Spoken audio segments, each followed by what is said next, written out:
Hola, ¿qué tal? Buen día. Mi nombre es Alberto Pérez y el tema de hoy lo titulo La escolástica y las universidades. Con base en las lecturas de Gonzalo Soto Posada y Luis Vega Reñón, presento el siguiente video en el cual abordo los temas requeridos para la actividad de esta semana de la clase de Historia de la Filosofía Medieval. Esta presentación consta de dos partes. La primera parte abordo el surgimiento y características de las universidades en la Edad Media, así como el rol de la filosofía en la definición de los temas y los sistemas de estudio en dichas instituciones. En la segunda parte trataré el tema de la escolástica, en qué consiste, qué nuevos temas de interés abordan, así como el desarrollo de temas heredados del pasado. Comienzo pues con el tema de las universidades. Si bien ya desde tiempos antiguos, desde los egipcios y claro, entre los griegos, existieron escuelas para aprender oficios y diversas ciencias, parece haber un consenso más o menos general en cuanto a que las universidades, tal como su conceptualización que tenemos actualmente, inició con su estructura administrativa y pedagógica a finales del siglo XII en París y Bolonia, y a mediados del siglo XIII en Oxford, Inglaterra. Gonzalo Soto expone en su texto que uno de los principales factores para el surgimiento de las universidades es la consolidación de las ciudades como polos urbanos de desarrollo social y económico, en las que tomó forma un modelo social, político y cultural con base en los oficios. En este contexto es que la universidad se convierte en una institución que prepara a los futuros médicos, abogados, teólogos y en general a los hombres sabios y virtuosos, quienes cumplirán una función importante en la consolidación del sistema educativo mismo y asimismo en la sociedad. Dichas universidades ya no serán lugares de estudio informal, por el contrario, se adoptarán estructuras administrativas y curriculares que nos parecerán familiares en la actualidad, tales como el requerimiento de un título académico para poder ejercer la profesión de maestro o de instructor, así como exámenes, asistencia fija a las clases, etc. En general podemos hablar de instituciones sólidas, con reconocimiento social, bien administradas en lo económico y en lo pedagógico, abocadas enteramente al oficio de enseñar y aprender en sentido enciclopédico, las cuales llegan a posicionarse como un tercer poder en la sociedad medieval, por debajo de la nobleza y de la Iglesia católica. Estas universidades son, en opinión de Luis Vega Reñón, el hábitat ideal para el desarrollo del animal académico.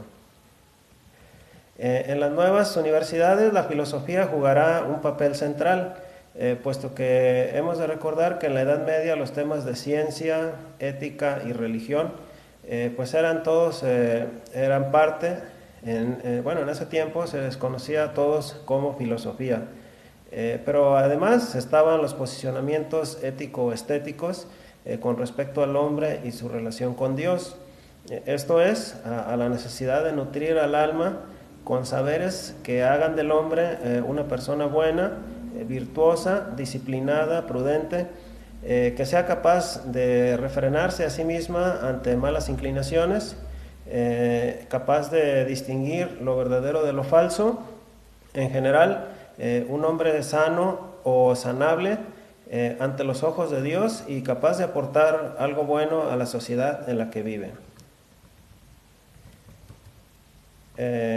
Soto hace mención, por ejemplo, de las 4 facultades o ramas de estudio en la Universidad de París, que sería utilizada como modelo para otras universidades.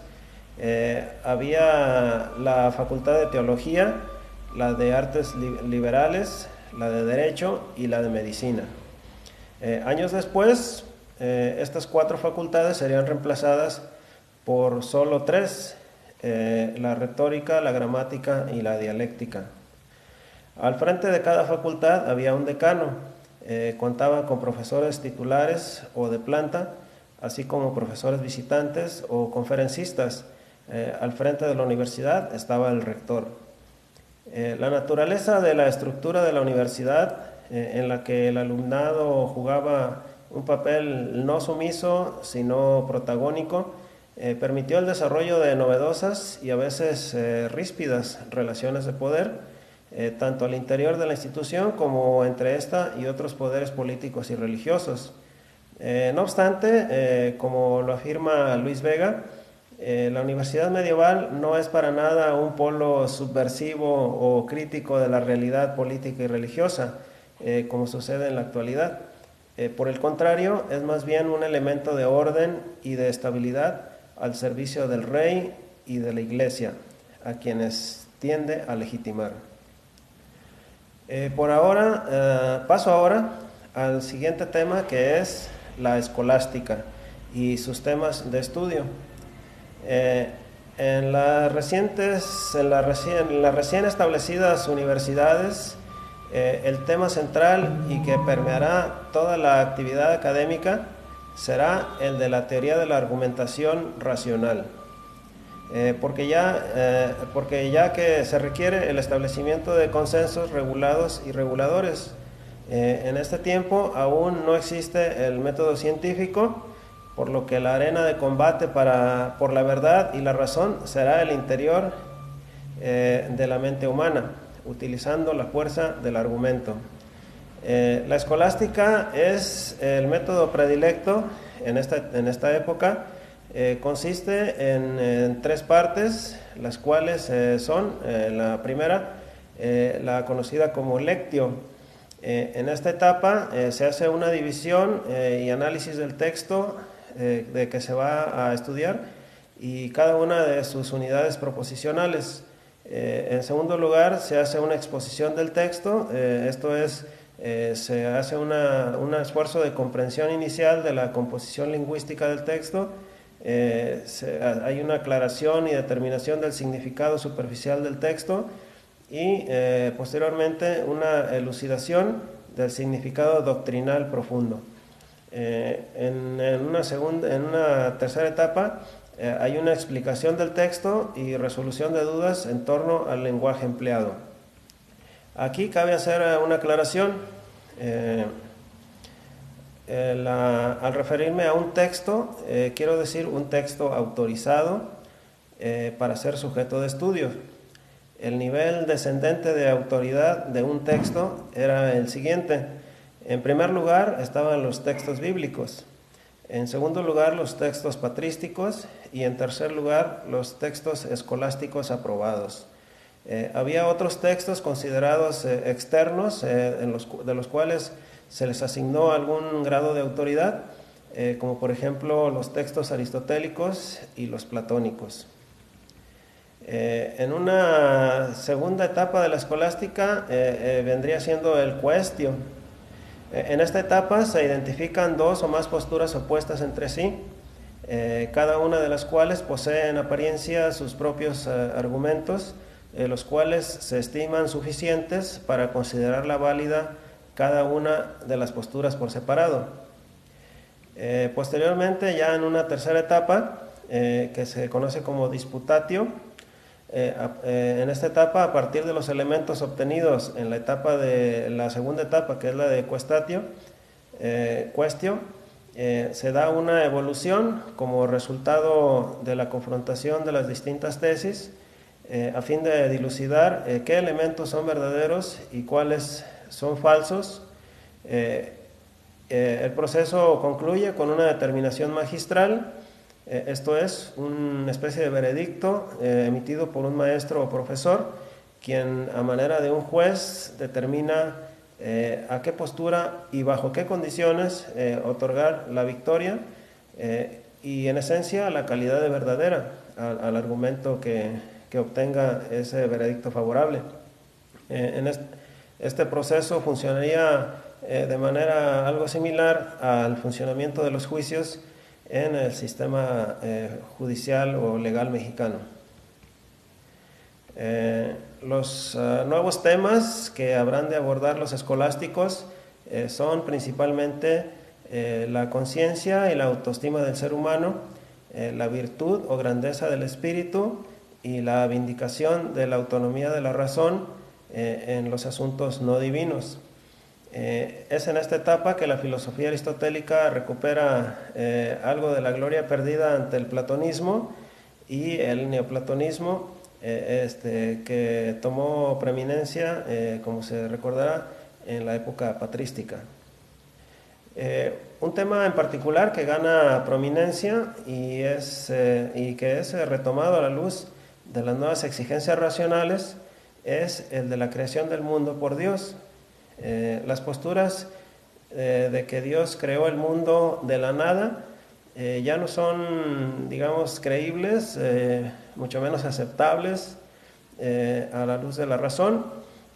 Había que encontrar razones más convincentes y verdaderas, no solo para el tema de la creación, sino incluso para la existencia de Dios mismo. Cabe aclarar que en ningún momento se dudó de la existencia de Dios, al menos de manera seria, sino que era preciso explicar a Dios de manera más coherente con las nuevas reglas de juego, las del pensamiento racional.